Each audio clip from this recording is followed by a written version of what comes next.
Hello friends, welcome to my channel. It's Hilla here, Saturday Night Station. Thank you so much for tuning in. Today's video, we have a browse through of Burda March 2025. And for flowers, I've got some lovely yellow tulips. Really a beautiful, delicate yellow flower. I've got loads of spring bulbs in my garden, and it's a very exciting time for me now because spring has finally sprung. So wherever you are in the world, I am sending you a bunch of yellow tulips. They're lovely, they're fresh, they're very evocative of spring.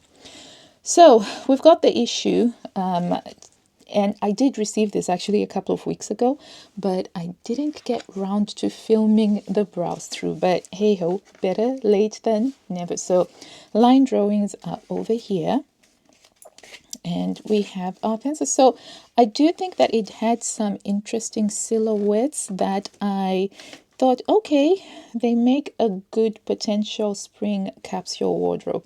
So right off the bat, there's a lot of retro references, and I think I would say that this is very much a retro homage issue. So we have here a jacket, and this is the one that has these balloony type sleeves, which you can have a lot of fun with by using some structural fabric. Personally, I'm more of a big fan of denim blue, indigo blue denim, and I think that that just works fabulous as a denim jacket. I'm not too sure what's going on here. I think these are zippers, concealed zippers, which I don't think is necessary for that. And they've made it in a shiny leather, patent leather, which is shiny, not my favorite, I must say. Now these trousers, they caught my eye in the first look. So they're very blousy, very balloony, and they have an interesting structure in that the waistband is behind the pleating that you get on here. So that's quite interesting. I can't wait to see what the Burda community does with them. So they've made them in quite a fluidy satin fabric. So it's really fluidy, almost giving it a lounge wear look. But I would love to see what somebody would make with a fabric that's a little bit more stable, like a cotton sateen or a lightweight denim. And then we have a trench coat that's very minimalized. It doesn't have the traditional gun flap. It doesn't have the traditional collar. So it's pretty much a dressified trench coat. So yeah, interesting take on that. Not particularly a big fan, but we move on to the top here. It's slightly extra long, pullover top, minimal shaping at the bust, and they've gone with a really gentle colors with this particular photo shoot, which is a lovely thing to have in spring. And then we've got a pair of trousers here that can they're more like tracksuit trousers is what I would say, because I associate the ability to have these vents that you can snap closed or open with tracksuit bottoms, but they've sort of smartened them up because it's been given belt loops and a fly front, and I've never seen a tracksuit bottom that had a fly front. And then we've got a simple shell top that is sleeveless with a close neckline and some bust tats. I think it's always good to have something like this as a standard in your wardrobe, because you can make this usually with under 3/4 of a meter of fabric, or even a 1/2 meter if you manage to get it really nice and close. And it is quite useful to have. It can be a good scrap buster, and it is quite versatile for wearing with trousers or skirts. And then ruching, the return of the ruching, guys. So here, not content to have nice plain sleeves, we add a channel, thread through some fabric, and then pull it all together so that you've got some very dramatic sleeves. I can't carry off ruching, unfortunately, but I'm sure for the classics it suits them. And then we've got this really lovely structural top, which I did not expect to attract me, but actually when I was looking at it, made in a cotton poplin, I found it to be quite a fresh, different, unique sort of top. I like the fact that it's got an elastication down here. So I've got the wrong line drawing here, but it's got an elastication here, which will keep it nice and snug.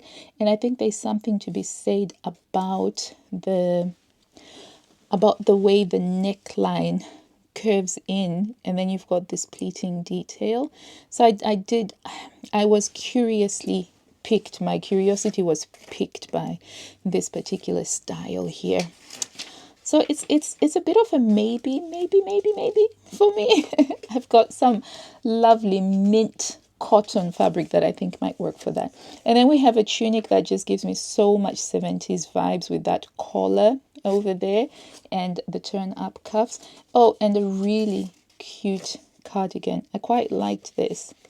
I thought that this would be great for a separate capsule wardrobe, and you make this in foundation neutral colors, navy, khaki, or black, or charcoal gray, and it's just great to wear as a layer. Spring here in England, it still gets it's still a little bit on the cooler side, but although we have sun.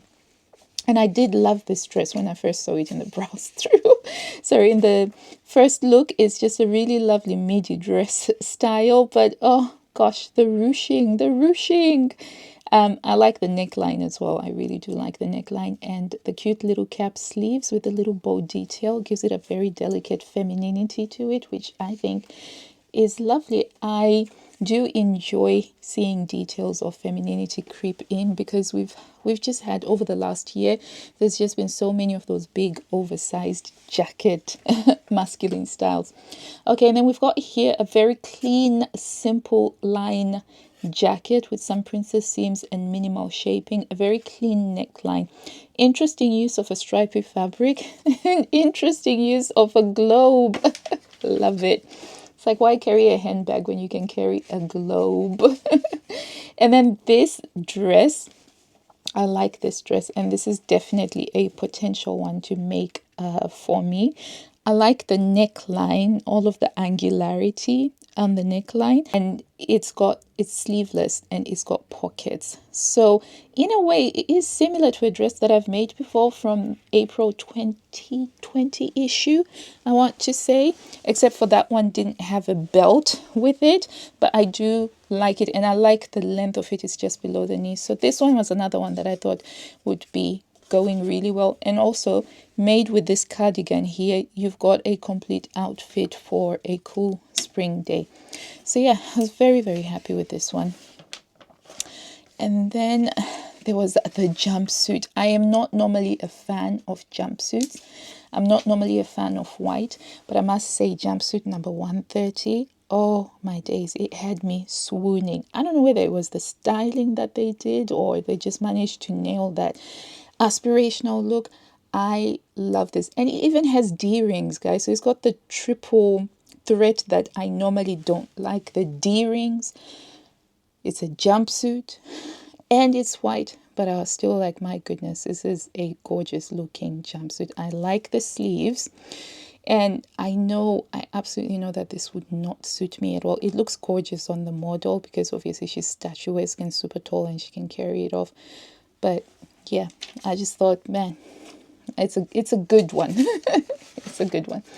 And then we move on to the romantic section, where we have this dress here, which I think is just way too juvenile. Controversial opinion, but I think it's too juvenile. I think that these sleeves are just way too poofy, and then the way they taper in here just above the elbow, I honestly think that it would have looked a lot better if they'd tapered them in here, just up to there, so that you don't have all of this. I think it throws off the proportions of it a little bit, and I do not know what is going on with that belt.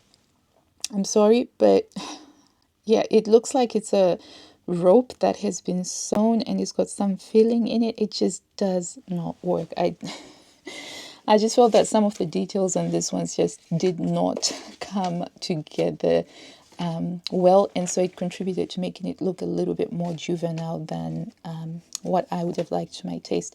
I think blouse number 102 is really, really cute, and I think it's perfection. The fabric, the ditzy style fabric that they used for it, with the black ribbons, and then also with the styling, I think that this was perfection. And I think that this is just lovely. Dainty details, nice close neckline. The only thing that I would change to this for myself as a soft gamin is I would be adding some tapering here, just so that the sleeve isn't just loose, so that the sleeve tapers in and it mirrors how this tapers in at the waist. But I like this, really like this. And then we've got another really cutesy cardigan style, very retro as well, and made in pink. And I love pink, and it's got a lovely gentle peplum, and they've used some pearl buttons. I think that again, these two, love them, love them. I was quite pleased with this issue. It had quite a few misses for me, but it also had a great mix of practical things that I could see myself sewing, and also some things that were more aspirational that I know that I wouldn't make for myself, but it makes me feel like going into the sewing room and, you know, cutting into some fabric and doing some stitching. Now this dress, I'm in two minds about. On the one hand, I do like shearing. I think that it is an easy way to achieve fit. But on the other hand, I'm not sure I like the way that they've complicated this by having a separate skirt portion that you then have to gather and attach to it. So it's not just one piece. So it's just a little bit like, is it necessary though? Because the benefit of shearing is that you can easily get a fitted garment. And then we've got another really lovely romantic detailed top here with some ribbons and some lacy ribbons. And I thought that this was quite cute. And it's got the tapering that we normally get at the sleeves. So again, I think that this issue, it did have quite a fair bit of some things that I quite liked and I quite enjoyed. And I think from a kibi perspective, there's a lot of really great soft gamin and also a lot of great classics. If you're falling anywhere amongst the classic ID, then that would suit. And then we have the juxtaposition of making a tracksuit bottom, jogger bottoms, but you make them in a corduroy. And an elasticated waist. I'm balking at the idea of making an elasticated corduroy waist. So I'm not a big fan of this particular style. And then we have here a lovely midi dress in a beautiful white lace cutout fabric. And it's really pretty, and they've used some self-covered buttons, which just adds to the level of elegance. And then we've got those tapered sleeves again. Really, really lovely. And an elasticated waist. I do think that this would look so cute if you were to belt it up, and that neckline is very pretty. And I just love how the model looks very happy. It makes me feel happy too. It's just a little bit silly. But yeah, and then we've got a shopper bag tutorial over here, which is always quite useful, and some ribbons. And then, oh yes, I loved this skirt. So I love the look of this skirt. I love wearing skirts in general anyway, because they're like a half a dress, and I love dresses. But this one really did catch my eye because it's got all these draping details here. And this one comes in two variations. They've got the shorter skirt and then they've got the longer skirt. They've called it a circle skirt, but I think it doesn't, technically speaking, fall into the definition of circle skirt. So I think this is something that I definitely do want to try, and I love the floral fabric that they've used for it. And then we've got a lovely 1960s style dress, so almost Mary Quant like, but not quite, and it's made in a yellow. Oh my days, guys, look, it's the same yellow as the tulips. Love it. But yeah, so interesting details there. We've got a standalone central, I want to say, placket. Certainly this would be a lot of fun if you really wanted to test out your advanced sewing skills, because it's also a fully lined dress. So in order to be able to achieve that, that would take a lot, as well as getting the fit right. But also kudos to whoever sewed up this particular sample, because if you look at it, they have managed to pattern match this little peplum piece here on the waist with the main bodice piece so that it just looks seamless. That is next level inspirational sewing there. And even across this asymmetrical hem here, they have matched the pattern. That is incredible. That is really wonderful. That's the sort of thing that I do appreciate sometimes, because then it makes me feel like, yeah, I want to push myself to do something like that. And normally that means it does push me to get into the sewing room, although I'll end up doing something simpler, but it is enough to spur me on, because I think that that is what a sewing magazine should do. It's not just necessarily about being able to sew everything that we want to sew in there. It's also about it keeping us inspired in this particular hobby of ours that we love and that we're just absolutely smitten with. And actually on this page you can see the incredible pattern matching that has gone into this, and they've used a jacquard fabric that has a flower motif to it. So really lovely and really, really very delicate. I would love to make this in blue. I think it would look lovely in blue. And then there is a section here that's showing us that skirt again with the draping. And I think that the drapes look very dramatic, particularly with this silky polyester fabric that they have used here, which I think you could make this in poplin and it would look nice. You'd have to line it though. I'd probably line it in a voile, but it does create a very stunning silhouette. So I like this skirt. Normally I'm not keen on making skirts because I really ought to be drafting my own skirts, but this one I liked. And as I said, this issue, it just had so many things that I thought were just banger after banger after banger. And then we've got that top again. And it's just really, again, such an interesting silhouette, such an interesting shape is this one. And then we've got a jacket, which I'm pretty sure we've seen a jacket like this very recently, haven't we? Let's look at that. Yeah, I really feel like I've seen that very recently. And we've got these trousers. And this time, before we saw them in a satin, and so they were very drapey, very much pajama vibe giving. Whereas these ones have been made in a stretch cotton and they've got a lot more structure, and you can see that they're a lot more solid, and you get a better idea of this interesting detail at the waist here. I would have loved to see them put a belt on that waist because the style does have belt loops on it. So that was that one. And then there's a little section here on tips to work with cotton poplin and some styling ideas. And then we've got the repeats section, which I've traced out this pattern. I still have this pattern traced out with an idea to make it at some point. And the other ones, we won't go too much into them, but that's it. This is what we have here. And overall, really great issue. I call this a banger of an issue because it's just got some really stunning aspirational makes. You know, if you wanted to really challenge yourself and do a long sew, I think this could be a great one to make. And it's also got a skirt that that would suit very much my lifestyle, and made in the right fabric is something that I'd be able to wear. And I could actually make it work with this cute little top here with the bows. And then the cardigan, great layering for a cardigan. And then we've got that dress here with that interesting little neckline, as well as the peplum cardigan, which is also an option. So I do think that this had a really great selection of things, as well as the aspirational white jumpsuit that does make me want to get into the sewing kit. So loved this issue. Now it's your turn. Let me know, have you made anything from this issue? Will you be making anything from this issue, or was this a big miss for you?